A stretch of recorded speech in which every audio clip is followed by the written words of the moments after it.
Adik-adik, yuk kita dengarkan Sanggar Cerita Kini Makin Asik. Selamat berjumpa dengan Sanggar Cerita dalam kisah lagu dan cerita. La la la, mari kita dengarkan, mari kita nikmati. Sanggar Cerita Makin Asik. La la la la la la la, la la la la la la la, la la la la la la la.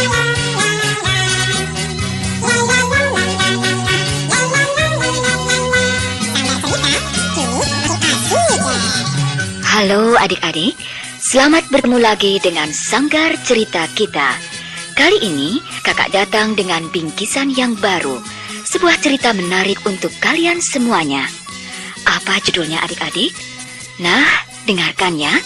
Judulnya adalah Pelajaran untuk Sang Ratu.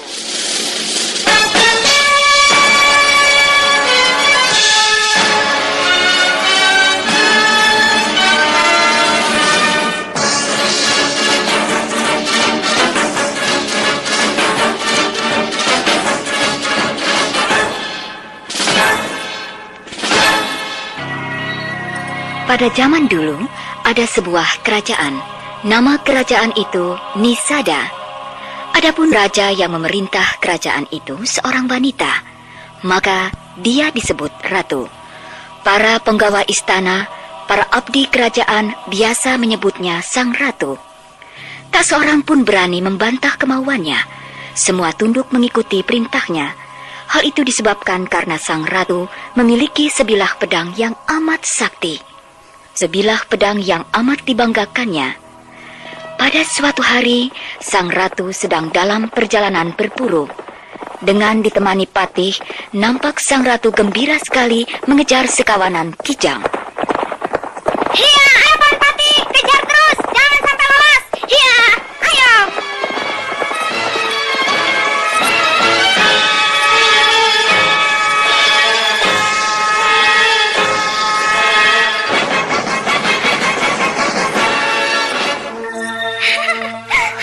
Takut ya? Wajah Paman pucat sekali. Kita harus hati-hati sang ratu. Mungkin kita telah sampai di bagian pusat hutan. Pohon-pohon semakin besar dan semakin lebat. Iya, hampir tak ada cahaya masuk kemari. Iya, ya. Lebat sekali hutan ini. Penuh ditumbuhi lumut dan cendawan, Paman. Iya, iya. Awas, sang ratu, ada ular.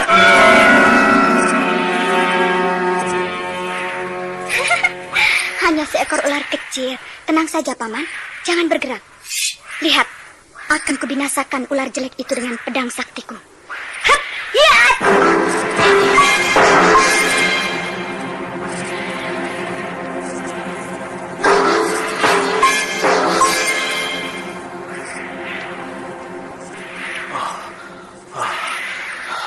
Hampir saja kita mendapat celaka, sang ratu. Sudahlah, Paman. Tidak usah takut. Ular itu sudah mati. Nah, sekarang mari kita lanjutkan perjalanan. Iya, iya. Kita cari tempat persembunyian kawanan kijang itu.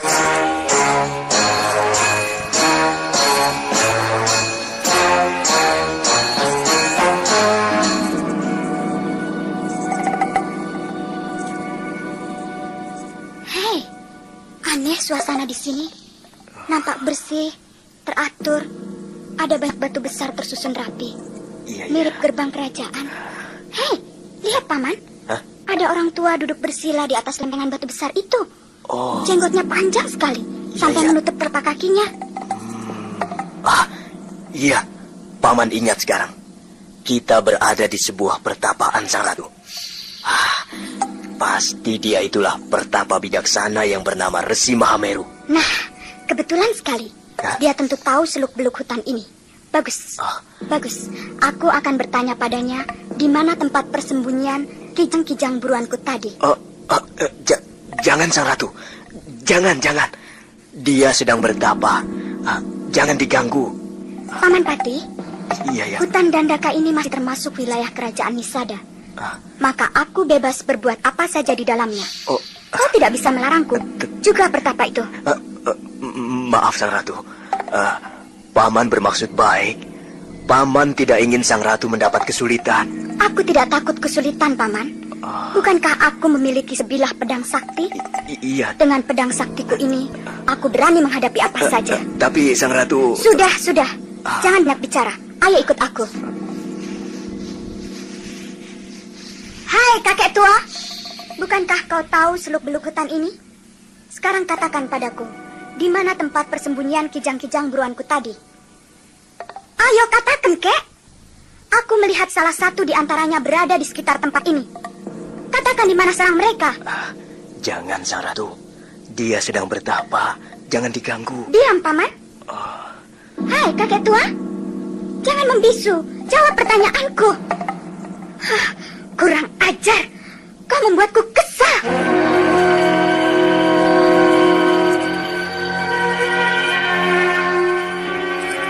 Sang ratu menatap bangkai ular yang tergeletak tak jauh dari tempatnya berdiri.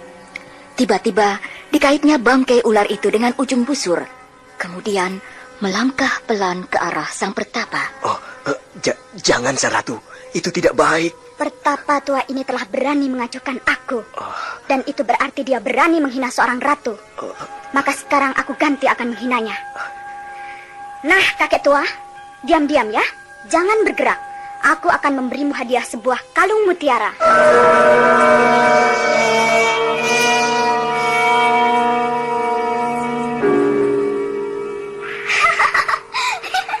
Lihat, bukankah dia nampak lebih gagah dengan kalung ular di lehernya? Ayo, Paman, kita tinggalkan tempat.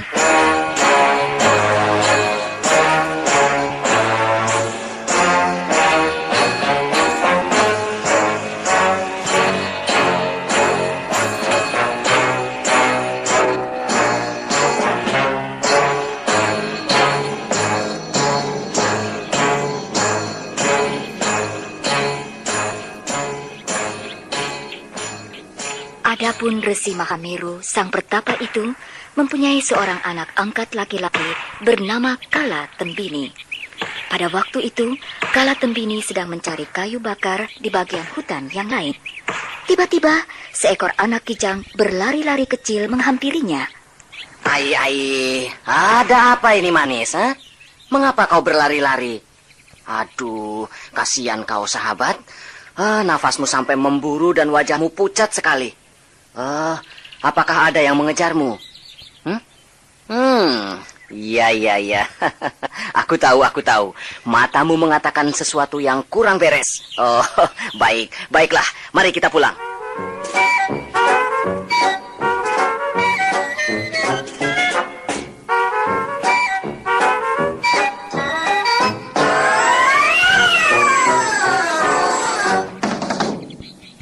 Dan betapa terkejutnya Kala Tembini begitu sampai di depan ayah angkatnya. Siapa yang telah berbuat seperti ini? Oh, ayahanda, bangun ayahanda. Ayahanda, bangun ayahanda. Ayahanda, bangun. Ayahanda, bangun. Ayo ayahanda, bangun. Ada apa, Kala Tembini? Mengapa kau membangunkan aku? Ayah, seseorang telah berbuat kurang ajar pada ayahanda. Lihat ayah, apa yang menggelantung di leher ayahanda.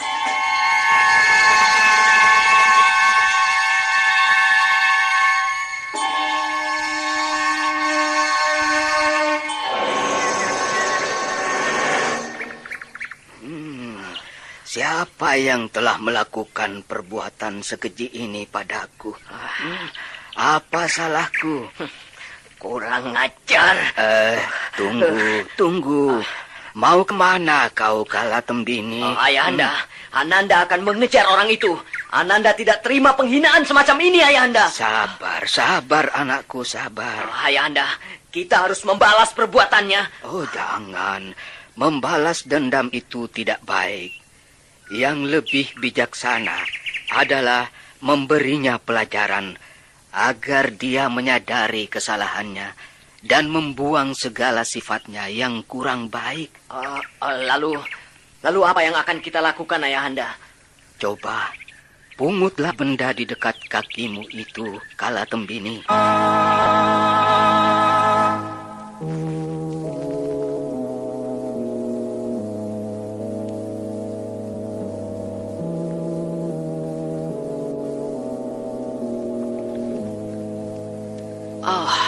Benda apa ini, Ayahanda?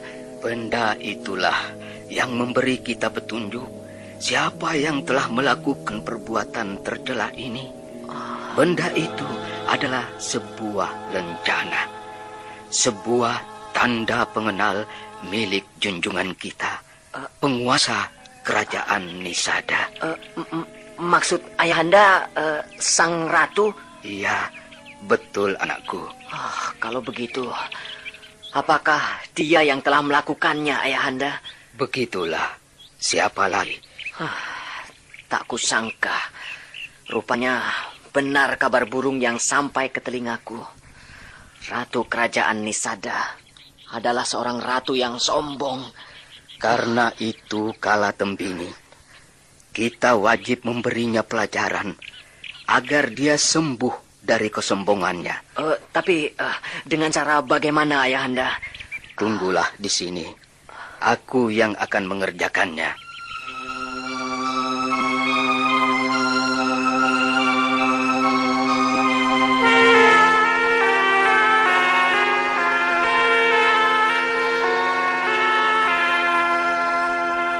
Resi Mahameru adalah seorang pertapa sakti. Dalam sekejap, dia telah merubah dirinya menjadi seekor ular berpisah. Ular itu segera mendesis, menyambar lencana, dan membawanya lenyap di balik semak belukar.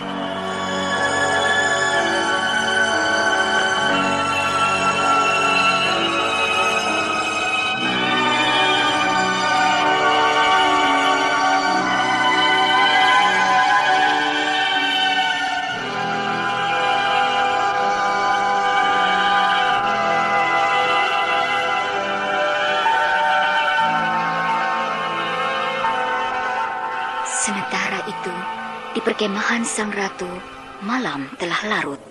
Sunyi sekali, hanya nampak 3 orang prajurit yang berjaga. Mereka pun telah mulai diserang rasa kantuk. Sang ratu sendiri telah sejak sore masuk ke kemah dan merebahkan tubuhnya di atas pembaringan. Namun dalam tidurnya, dia nampak gelisah, ketakutan.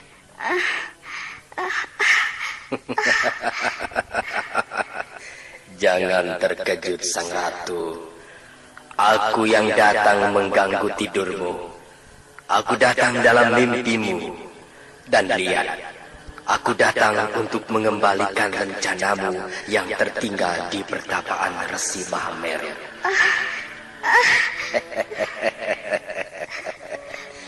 Kau telah berbuat kesalahan besar, sang ratu.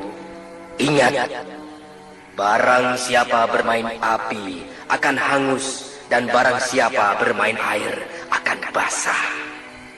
Dan kau telah berani bermain-main ular, maka kau akan mati digigit ular.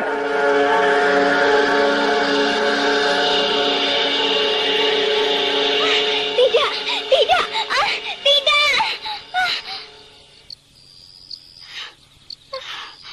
Rupanya aku bermimpi. Rupanya kejadian siang tadi telah ikut terbawa dalam tidurku. Bersetan dengan mimpi.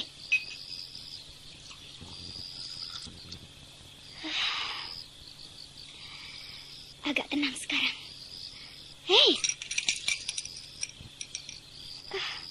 bukankah ini lencanaku? Aneh sekali. Sejak tadi dia aku cari-cari, dan tiba-tiba saja dia berada dalam gelas minumku.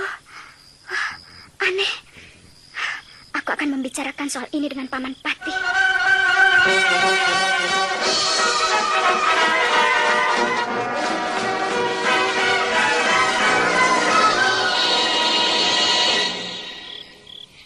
Bagaimana pendapat Paman?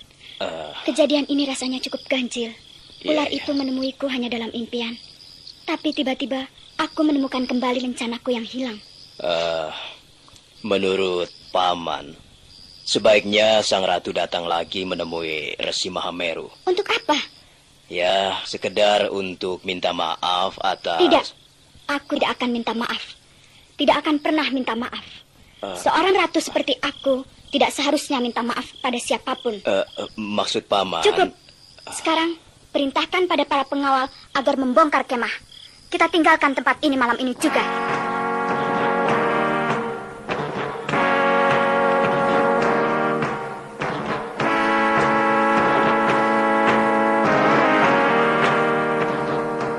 Para pengawal bekerja dengan sigap. Kemah pun dibongkar dan malam itu juga sang ratu meninggalkan tepi hutan Dandaka untuk kembali ke istana.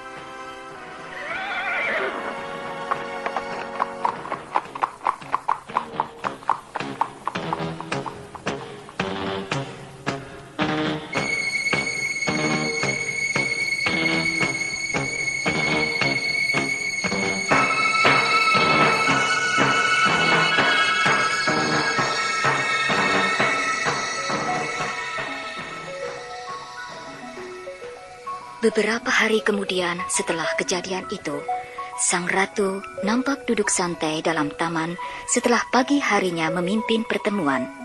Di luar nampak beberapa orang prajurit mondar-mandir berjaga-jaga.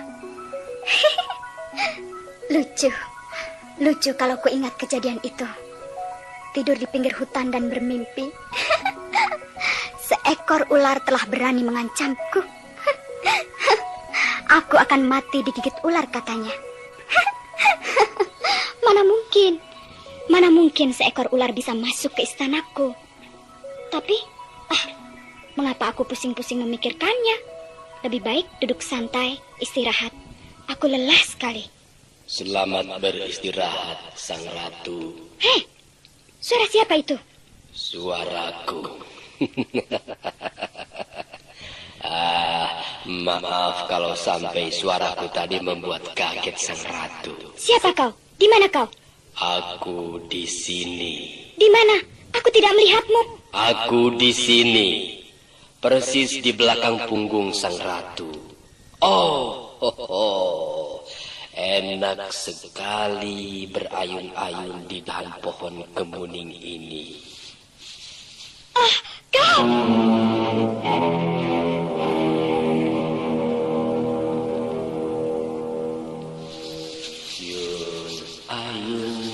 Ayun.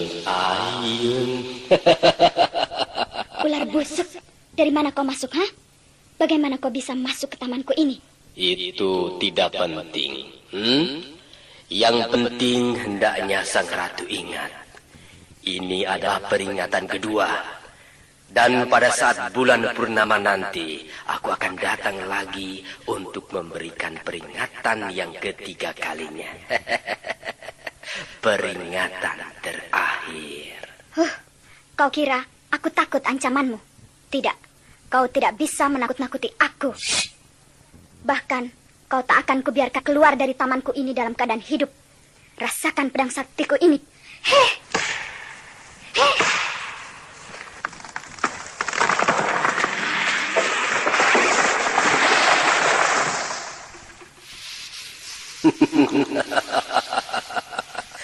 Sampai ketemu lagi Sang Ratu.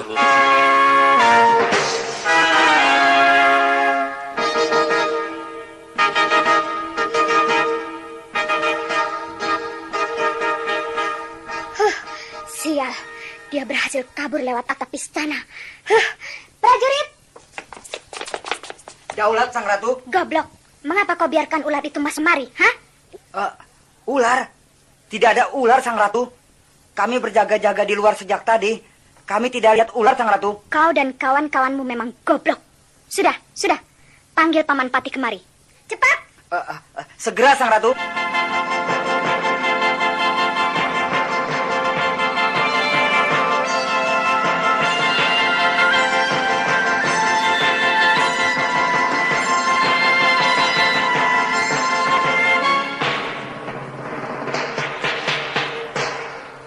Dia datang lagi, Paman.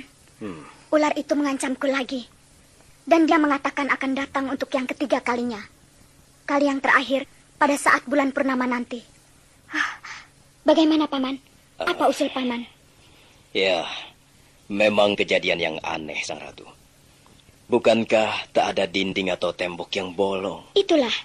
Tapi dia tiba-tiba saja sudah berada di dalam taman, bergelantungan di dahan pohon kemuning. Benar-benar ular busuk. Bagaimana ya? Semua tergantung Sang Ratu sendiri. Paman hanya bisa menyarankan agar... Datang lagi ke tempat kakek tua itu. Ya, Paman kira hanya itulah satu-satunya jalan. Tidak. Aku tidak akan datang untuk meminta maaf pada kakek itu. Dialah yang seharusnya minta maaf padaku. Ya, itu terserah Sang Ratu. Nah, aku ingat. Bukankah aku memiliki sebuah menara yang cukup tinggi di belakang istanaku ini? Iya. Beres. Sementara menunggu bulan purnama tiba, aku akan tinggal di atas sana. Tapi menara itu telah agak rusak, Sang Ratu. Atapnya sudah banyak yang bocor. Itu soal gampang.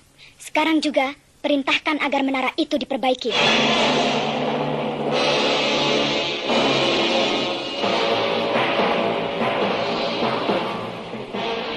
Dan mulailah menara itu dipugar. 500 pekerja tangguh dikerahkan.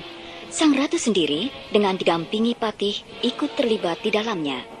Akhirnya, dalam waktu singkat, pemugaran menara itu pun selesai seluruhnya. Bangunan usang tidak terpakai itu kini telah berubah menjadi sebuah bangunan megah dan kokoh. Sang Ratu nampak puas. Sementara itu, hari terus berjalan dan tibalah saatnya bulan purnama. Sang Ratu menunggu seorang diri di atas menara. Semua pintu, jendela terkunci rapat. Dan di bawah, ratusan prajurit dikerahkan untuk berjaga-jaga. Aman sekarang. Mana mungkin dia bisa masuk kemari? Belum sampai di tangga menara, pasti sudah dibunuh beramai-ramai oleh prajurit jaga. Siapa itu? Hamba Sang Ratu, Dayang-Dayang. Kukira siapa? Hamba mengantarkan buah-buahan pesanan Sang Ratu. Baik, letakkan di meja sana. Daulat Sang Ratu. Dan katakan pada prajurit-prajurit jaga di bawah sana. Jangan sampai ada yang tidur. Semua harus berjaga. Daulat Sang Ratu. Panas sekali udara malam ini. Ya, maklum. Semua pintu, semua jendela tertutup rapat. Tapi tidak apa. Demi kewibawaanku sebagai seorang ratu. Sang Ratu melangkah ke arah keranjang buah di atas meja. Diambilnya sebuah jambu segar berwarna merah.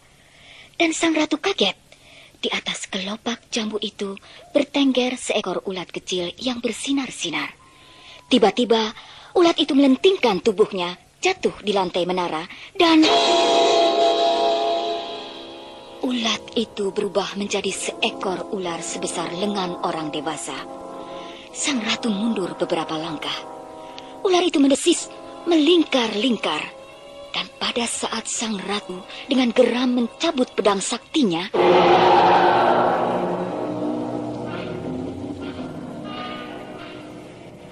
ajaib sekali. Ular itu kini telah berubah menjadi seekor naga sebesar pohon kelapa. Lidahnya menculur mengerikan.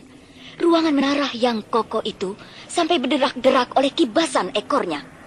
Sang Ratu berdiri ternganga. Dan pada saat dia lengah, ular naga itu secepat kilat menyambar pedang saktinya.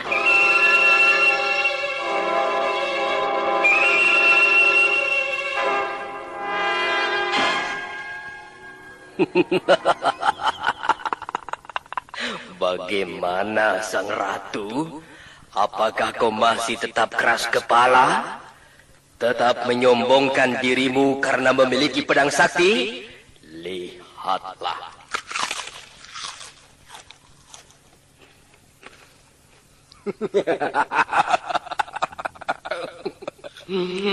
Lezat sekali pedang saktimu ini.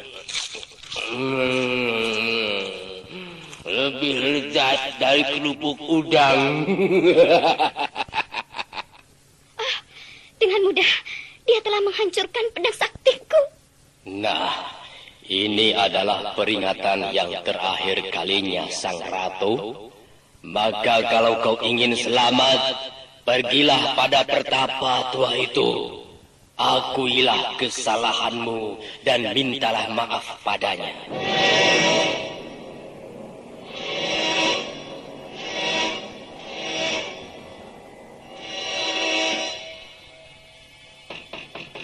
Sang Ratu.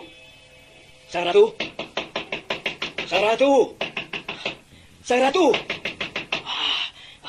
Prajurit, siap. Dobrak pintu menara ini. Siap, Tuanku Patih. Siap.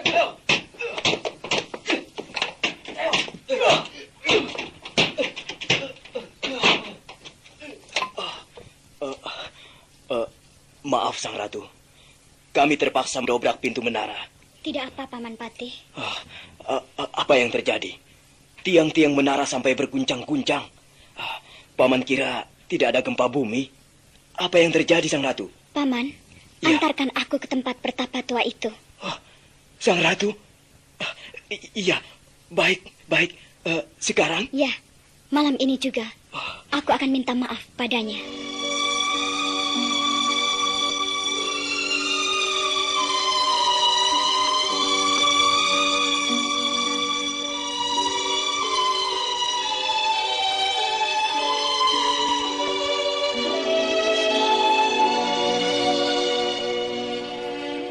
Demikianlah, dengan diiringi para pengawalnya, malam itu juga sang ratu berangkat menuju tempat kediaman sang pertapa.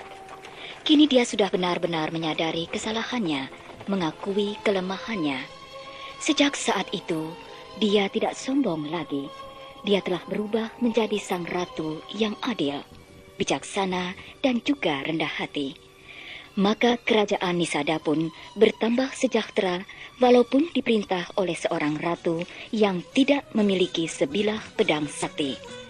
Nah, adik-adikku, begitulah akhir cerita kakak dan sampai jumpa di lain cerita. Kini makin asik deh. Selamat berpisah dengan sanggar cerita. Dalam kisah lagu dan cerita. Kita bersua di lain kesempatan. Sampai jumpa lagi. Adik-adik, jangan lupa sanggar cerita kini makin asik.